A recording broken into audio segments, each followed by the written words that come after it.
आयुर्वेद के क्रम में आज एक नया प्रकरण प्रारंभ करते हैं। चरक संहिता में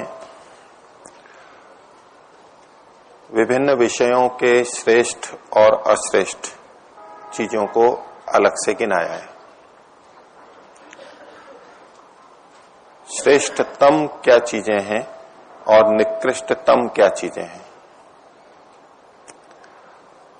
ये चीजें खाने पीने की हो सकती हैं, औषधियां हो सकती हैं और बहुत सारे कर्म हो सकते हैं।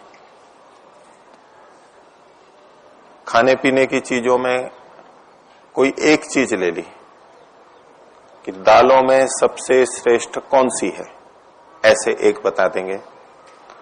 दालों में सबसे निकृष्ट कौन सी है, उसको बता देंगे। इस प्रकार से बहुत सारी बातें उन्होंने इकट्ठी की हुई हैं। तो अग्रेय का मतलब होता है जो आगे रहती है। अग्रेय मतलब श्रेष्ठ। इसको आज की भाषा में जैसे बोलते हैं बेस्ट चीज क्या है, दालों में श्रेष्ठतम क्या है, बेस्ट कौन सा है, और दालों में सबसे खराब दाल कौन सी है, वर्स्ट कौन सी है। तेलों में सबसे श्रेष्ठ तेल कौन सा है, सबसे खराब तेल कौन सा है। ऐसे उन्होंने दो वर्गीकरण किए हैं। बाकी जो बचेंगे वो बीच में रहेंगे, उनका अच्छा बुरा गुण धर्म आदि शास्त्र में अलग जगह बताए गए हैं। लेकिन चुनने की दृष्टि से कि हमें पता रहे कि इस विषय में सबसे अच्छी चीज ये है। जैसे किसी गांव में कस्बे में हम कहते हैं भाई यहाँ इस विषय का सबसे अच्छा चिकित्सक कौन सा है, ये सबसे अच्छा है। विद्यालय कौन सा है, सबसे अच्छा विद्यालय ये है, इत्यादि बातें। इस रोग के लिए ये प्राणायाम सबसे अच्छा है, इस रोग के लिए ये औषधि सबसे अच्छी है, इत्यादि। और इस विषय में ये चीज सबसे खराब है।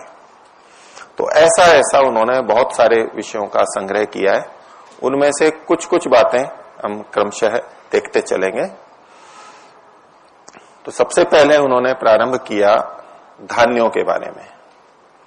धान्यों को आयुर्वेद में दो तरह से वर्गीकृत किया जाता है।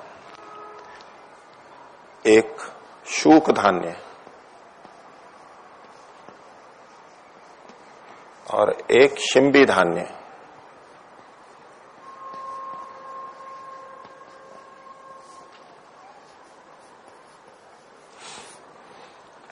हम जिनको अन्न कहते हैं वो सारे शूक धान्य में आते हैं, जिनके ऊपर छिलका रहता है, जो ढके हुए रहते हैं।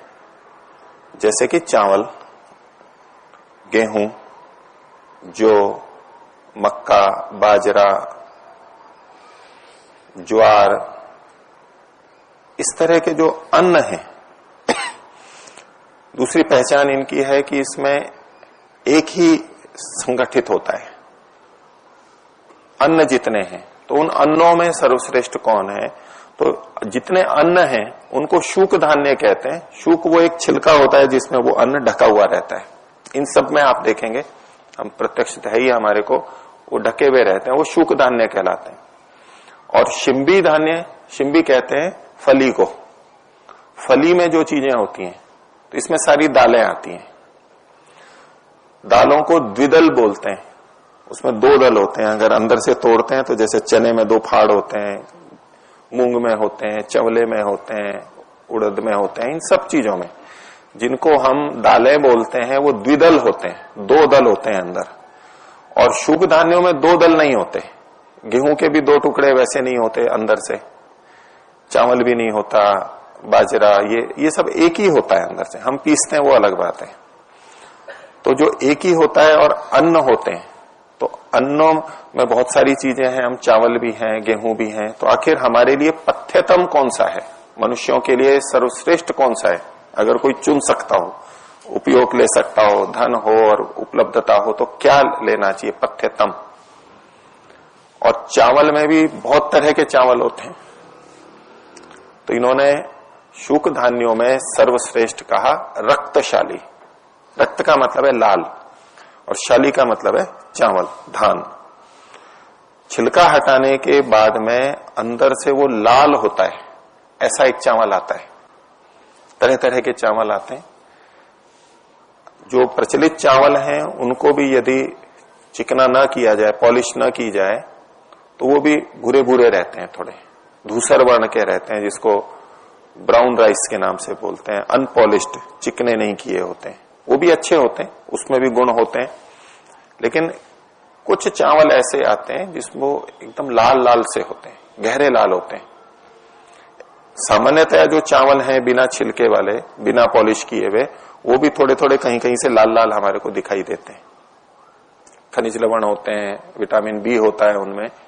तो लाल रंग का चावल आता है दक्षिण में भी, और इधर भी कहीं गांव में वो प्रजातियां आजकल प्रचलित नहीं है, लेकिन कम है। उसको पथ्यतम कहा है। अन्नों में पथ्यतम, लाल रंग वाला चावल। और अन्नों में सबसे निकृष्ट कहा, उसको जई बोलते हैं, जो घोड़ों को खिलाते हैं। जो जैसी होती है, जो दिखने में जौ जैसी होती है, लेकिन जौ नहीं होता है, वो जौ से अलग चीज होती है।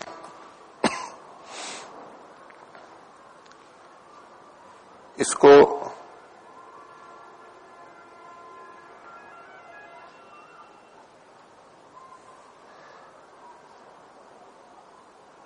आयुर्वेद में यवक बोलते हैं।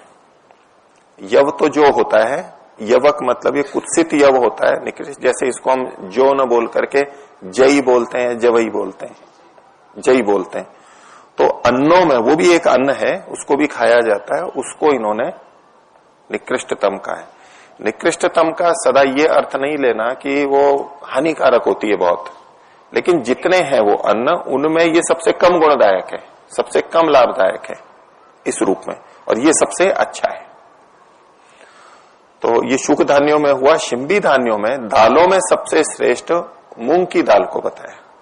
मुद्ग को, मूंग साबत हो या दाल किया हुआ हो, लेकिन छिलके वाला, छिलके सही जो है मूंग, उसको सबसे श्रेष्ठ बताया। और हमारे यहाँ प्रचलन भी है, जो बीमार होते हैं तो खिचड़ी बनाते हैं, तो मूंग की दाल की खिचड़ी बनाते हैं। वैसे खिचड़ी दूसरी दालों की भी बनती है। उड़द की दाल की खिचड़ी इधर इस प्रदेश में बहुत प्रचलित है, लेकिन मूंग की दाल की दी जाती है। और मूंग की दाल को बहुत से रोगों में लाभदायक माना है। पथ्यतम है, पचती भी अच्छी है, यानी लघु पाक है, गरिष्ठ नहीं है, आराम से पचती है और रोगों को भी दूर करती है। मूंग की दाल को सबसे श्रेष्ठ माना है। और सबसे खराब दालों के अंदर उड़द को माना है, माश को। माश यानी उड़द। उड़द को दालों में सबसे निचले स्तर पर रखा है। गुरु होती है, पचने में भारी होती है, वायु भी अधिक करती है। यद्यपि मांस को बढ़ाने के लिए, पुष्टि बढ़ाने के लिए उड़द का भी उपयोग आयुर्वेद में बताया गया है।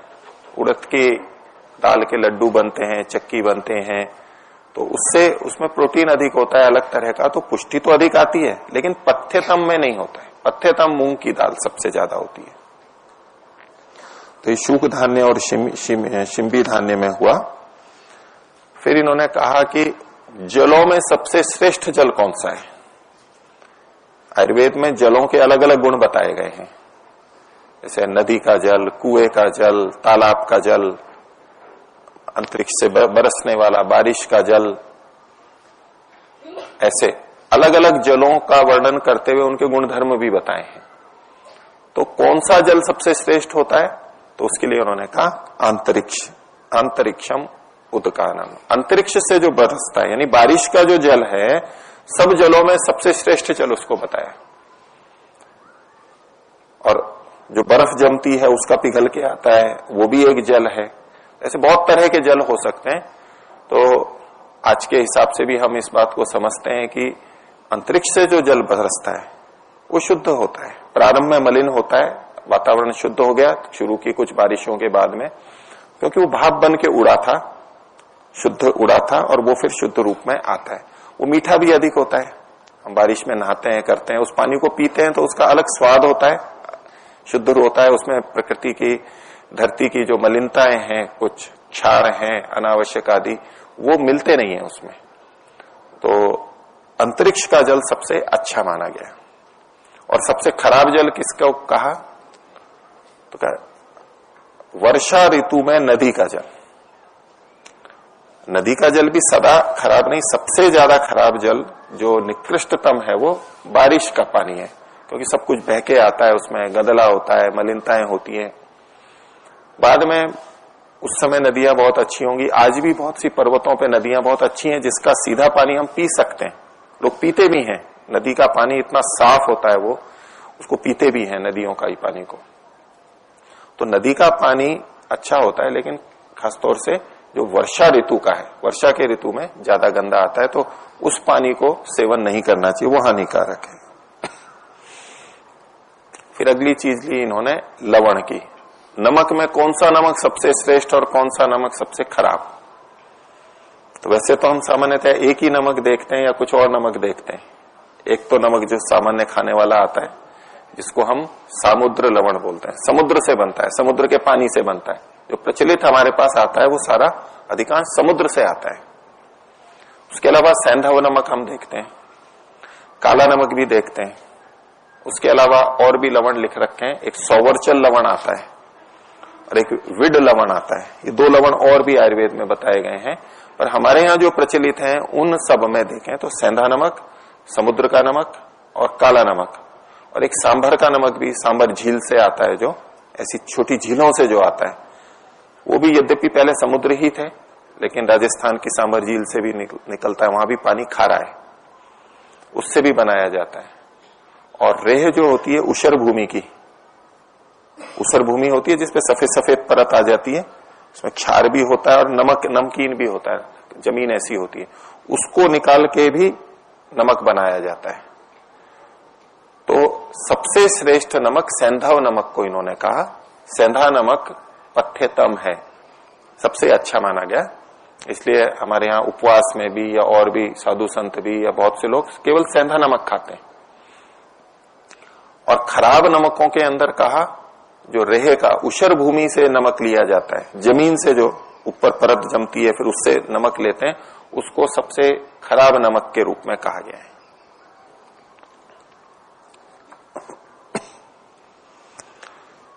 फिर सब्जियों के अंदर, सब्जियों में शाक शब्द बोलते हैं, शाकाहार हम बोलते हैं, लेकिन यहां शाक का मतलब लिया जाता है आयुर्वेद में पत्तेदार जो सब्जियां हैं, हरी पत्तियां हैं, हरी पत्तियों वाली भाजी भी बोलते हैं बहुत से लोग उसको, नीली हरी सब्जियां। तो उनमें जीवंती नाम का एक पौधा होता है, आजकल प्रचलन में नहीं है, कहीं गांव में या कहीं काम में लिया जाता हो, लेकिन ऐसे आता नहीं है आजकल शहरों में, गांव में, जो जहां वनस्पतियां अधिक हैं वहां ये उस रूप में प्रचलित होगा। उसकी सब्जी शाकों में सबसे श्रेष्ठ मानी गई है। और निकृष्ट के अंदर हरी पत्ती वाली सब्जियों में सरसों का सबसे निकृष्ट माना गया है, जबकि प्रचलन बहुत है हमारे यहाँ सरसों का, और बहुत अच्छा भी माना जाता है, उसको लाभदायक है। लेकिन हरी पत्तियों वाले में जैसे मेथी हुई, पालक हुआ, और भी बहुत तरह की हरी पत्तियां हैं, बथुआ होता है, बथुआ भी बहुत अच्छा माना जाता है, उसमें जीवंती को इन्होंने सबसे श्रेष्ठ माना है और सरसों के साग को निकृष्ट माना है। घी के अंदर, घी वैसे तो हम दो ही तरह का देखते हैं, गाय का या भैंस का, लेकिन आयुर्वेद में और भी घी के वर्णन है, बकरी के दूध का भी है, बकरी का घी भी होता है, भेड़ का भी होता है, ऊंट का भी होता है, अन्य पशुओं का भी होता है, उनसे भी घी निकलता है इसी तरह से। तो उनके वर्णन भी बताए गए हैं, किस घी के क्या क्या गुण होते हैं। तो उनमें सर्वश्रेष्ठ गाय का घी माना गया है और सबसे निकृष्ट घी भेड़ का घी माना गया है। आजकल प्रचलन नहीं है, लेकिन किया जा सकता है, पहले बनता होगा, उस तरह से प्रयोग किया जाता होगा। ऊंट का भी बनता है, आप लोगों ने प्रयोग नहीं किया हो, लेकिन राजस्थान में जहां पर ऊंट रहते हैं वहां लोग उस ऊंट का दूध निकालते हैं, उससे उसका सेवन भी करते हैं, उसका दही भी जमता है, छाछ भी पीते हैं, उसका घी भी निकलता है, सब चीजें होती हैं जैसे हम गाय या भैंस के दूध से करते हैं। तो भेड़ का घी सबसे खराब निकृष्टतम में बताया, गाय का सबसे श्रेष्ठ बताया। और दूध के लिए भी बिल्कुल यही बात है, गाय का दूध सबसे श्रेष्ठ माना गया और भेड़ का दूध सबसे खराब माना गया है।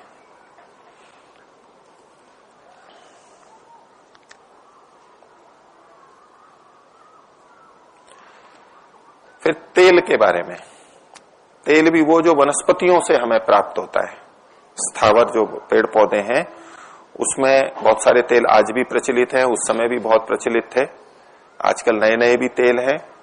तो तिल के तेल को आयुर्वेद में श्रेष्ठतम माना है, सबसे श्रेष्ठ माना है, पथ्यतम माना है। आयुर्वेद के जितने तेल बनते हैं औषधियों में वो सब उसमें तिल का तेल लिया जाता है। और खाने के अंदर भी, लगाने के अंदर भी प्रयोग में, आयुर्वेद में जहां भी तेल शब्द आता है तो तिल का ही लिया जाता है, वो पथ्यतम माना गया। और निकृष्ट तेलों के अंदर कुसुम्ब नाम का एक होता है, जिसको कुसुम्ब का तेल आजकल भी प्रचलित है। वैसे इसको हिंदी में बर्रा बोलते हैं, बर्रे का तेल आप लोगों ने सुना हो किसी ने। कुसुम भी बोलते हैं कई जगह पे, और करड़ई बोलते हैं गांव में कहीं, करड़ई। कुसुम्ब के बीज आते थे उस समय, आजकल कम प्रचलन है, तो उसको सबसे निकृष्ट माना गया। तिल का तेल सबसे श्रेष्ठ है। बाकी सरसों के तेल के भी गुण बता रखे हैं, एरंडी का तेल भी होता है और करंज का तेल होता है, आजकल सोयाबीन का भी आता है या कपास का भी आता है, और बहुत सारे, सूरजमुखी का आता है, बहुत सारे तेल आते हैं। तो तिल का तेल सबसे अच्छा, तिलों में तेल, तिल में तिल का तेल को सबसे श्रेष्ठ माना गया। इसमें वैसे इस श्रेष्ठता में बहुत सारे पशुओं के भी नाम लिए गए हैं, मांस से संबंधित, खाने से संबंधित। आयुर्वेद में बार बार इनके वर्णन मिलते हैं, तो उनको तो मैं केवल एक दृष्टि से एक उदाहरण के रूप में प्रस्तुत कर रहा हूं। बाकी उन्होंने लिखा है कि मृगों में कौन सा श्रेष्ठ है, जलचरों में कौन सा श्रेष्ठ है, पक्षियों में कौन सा श्रेष्ठ है या निकृष्ट है, वो सब उन्होंने इसमें वर्णन किया है। मैं केवल एक प्रसंग को बताता हूं कि मृगों के अंदर सबसे निकृष्ट मांस गौ मांस माना गया है। गाय को भी एक मृग जाति में ही माना है इन्होंने।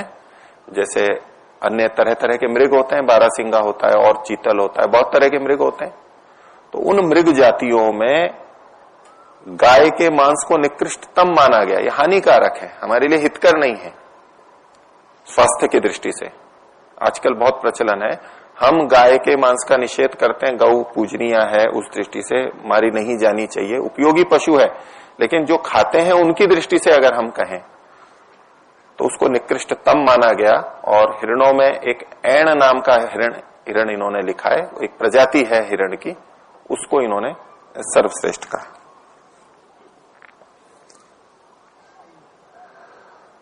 कंदों के अंदर, वो अपने को वो बताना प्रयोजन नहीं है, मैं मांस आदि का तो छोड़ करके ही बोल रहा हूं यहां से, पर मैं गोमांस की दृष्टि से मैं एक विशेष कथन करना चाह रहा था कि उसका स्वास्थ्य की दृष्टि से भी अच्छा नहीं है मांस खाना, गोमांस निकृष्टतम है। कंद होते हैं जो जमीन में होते हैं, हम बहुत सारे कंद खाते हैं, तो उनमें सर्वश्रेष्ठ कंद अदरक को कहा, श्रृंगवेर। अदरक जो होती है, अदरक हम बहुत प्रचलित है आज भी, उसको सबसे श्रेष्ठ कंद माना गया है। और सबसे निकृष्ट कंद माना गया है आलू को, वो भी एक कंद है। और यूं शकरकंद भी होती है, मूली भी होती है, गाजर भी होती है, शलजम होता है, चुकंदर होता है, ये सारे कंद कहलाते हैं जो जमीन के अंदर होते हैं। तो आलू को सबसे निकृष्ट कंद माना गया और अदरक को सबसे श्रेष्ठ माना गया। अब इन सबके ये अर्थ नहीं है कि वो इतने हानिकारक हैं कि विष के समान हम छोड़ दें। ये मैंने शुरू में भी कहा, जो कंद हैं उपलब्ध, जो सेवन किए जाते हैं, उनमें सबसे अच्छा कंद कौन सा है और सबसे निकृष्ट कंद कौन सा है, उस दृष्टि से इन्होंने आलू को कहा। और इक्षु के विकारों में, यानी गन्ने से जो चीजें बनती हैं, बहुत सारी चीजें हम गन्ने से बनाते हैं, रस भी सेवन करते हैं, तो गुड़ भी खाते हैं, और राब भी होती है, चीनी भी होती है, खांड भी होती है, और बूरा भी होता है, और भी जो भी जितनी चीजें भी बनती हैं, तो इन्होंने उन सब में इक्षु से बनने वाली चीजों में सबसे अच्छी चीज कौन सी होती है, तो ये तो गुड़ का तो प्रचलन है ही, हम बोलते ही हैं ऐसा, लेकिन आयुर्वेद में ऐसा नहीं कहा। आयुर्वेद में इन्होंने चरक संहिता में कहा जिसको हम सबसे खराब मानते हैं, तो इन्होंने कहा शर्करा इक्षु विकारणम। शर्करा, शर्करा मतलब शक्कर, अब ये अलग बात है, आज जो शक्कर बनती है वो किन रसायनों से बनती है वो एक अलग बिंदु हो गया। लेकिन शक्कर मतलब कण कण में जब आ जाती है वो, जैसे कि मिश्री भी बनती है वो भी कण के रूप में आ जाती है, वो शक्कर का ही रूप है। और आजकल बड़ी बड़ी चीनी भी आती है जो मिश्री जैसी ही लगती है, मिश्री कण में भी आती है। तो जो कण रूप में आ जाता है, ईख से बनने वाली सब चीजों में शर्करा को सर्वश्रेष्ठ माना है और सबसे निकृष्ट माना है इन्होंने।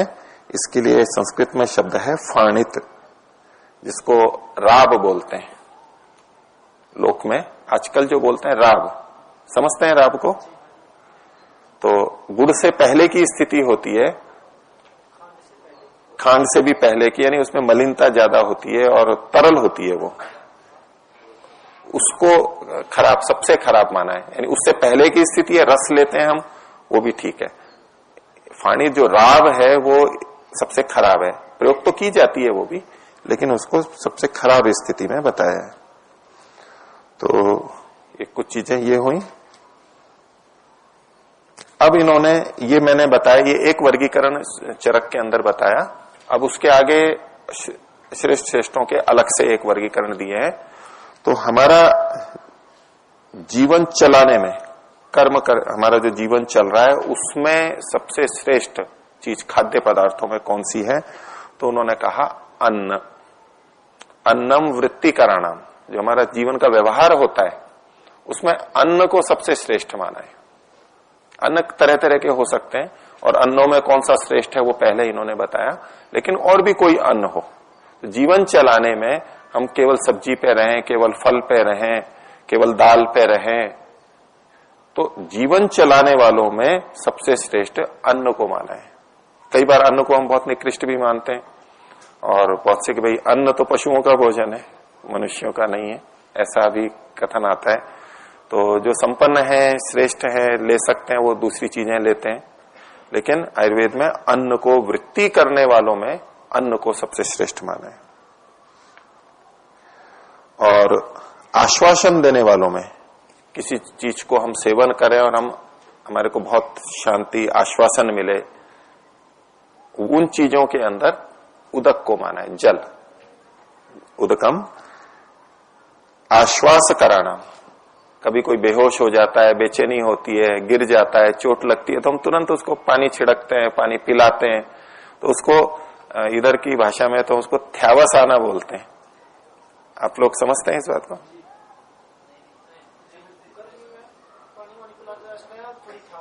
थ्यावस आई, सांस आया या थ्यावस आई, इसको जो बोलते हैं, यानी आश्वासन सा आ जाता है।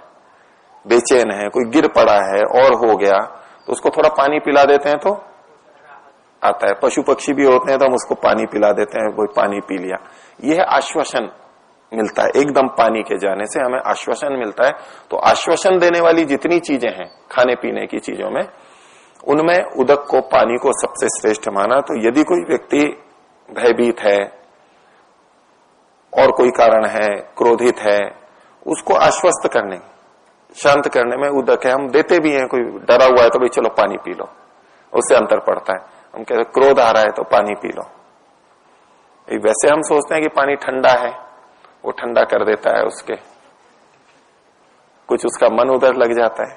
लेकिन इसके दूसरे भी कारण हैं कि जिस समय व्यक्ति भयभीत है तो रक्त में अलग तरह के स्राव, अंतःस्राव निकलते हैं, जिससे पसीना आएगा और कुछ होगा, मांसपेशियों में होगा, कंपन होगा, ये सारी चीजें आती हैं। अंदर स्राव निकलते हैं अंतःस्रावी ग्रंथियों से। क्रोध होगा तब भी होता है, काम का वेग हो तो भी होता है, लोभ हो तब भी होता है। ये जो उत्तेजित अवस्थाएं हैं, विकृत अवस्थाएं, इनमें रक्त में विभिन्न प्रकार के स्राव, अंतःस्राव होते रहते हैं और वो हमारे शरीर को उसी तरह से उत्तेजित करते रहते हैं। तो जब पानी पिया जाता है तो पानी पिएंगे तो वो अवशोषित होगा, अवशोषित होकर कहां जाएगा? रक्त में जाएगा। जब रक्त में जल की मात्रा अधिक होगी तो उन रसायनों का प्रभाव भौतिक रूप से भी रासायनिक रूप से कम पड़ जाता है। जैसे एसिड हो, तीक्ष्ण हो और उसमें हम थोड़ा पानी मिला दें तो उसकी तीव्रता कम हो जाती है, उसका आवेग, उसका प्रभाव कम हो जाता है, हमारे हाथ पैर जलते नहीं है। तो ऐसे ही पानी का ये भी प्रभाव आता है कि जब इस तरह के आवेग होते हैं और अगर हम पानी पी लें तो पानी जैसे जैसे रक्त में जाता है तो उन चीजों के तत्वों की मात्रा कम हो जाती है, अनुपात कम हो जाता है, वो तनु हो जाते हैं, डाइल्यूट होते हैं और फिर मूत्र के माध्यम से निकल जाते हैं। पानी अधिक पिया है तो मूत्र भी अधिक बनेगा और उसके माध्यम से वो निकल जाते हैं और हमारे को शांति आती है। उस तरह से भी इसको देख सकते हैं।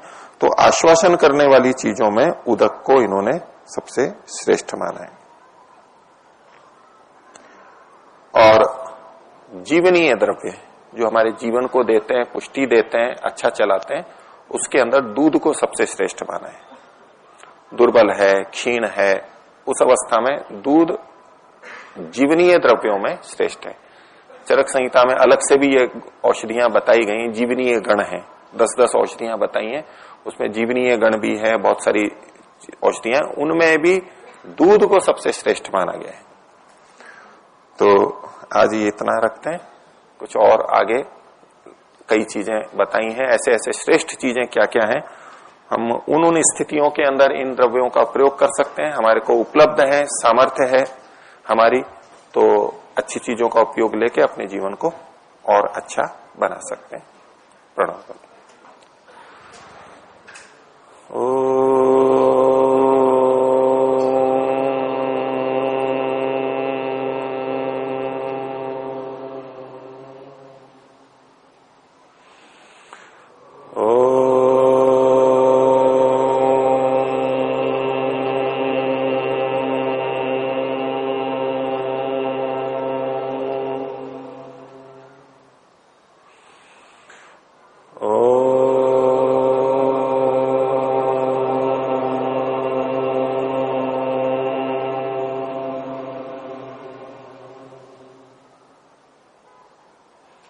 सभी को सदर अभिवादन। ओम शुभ।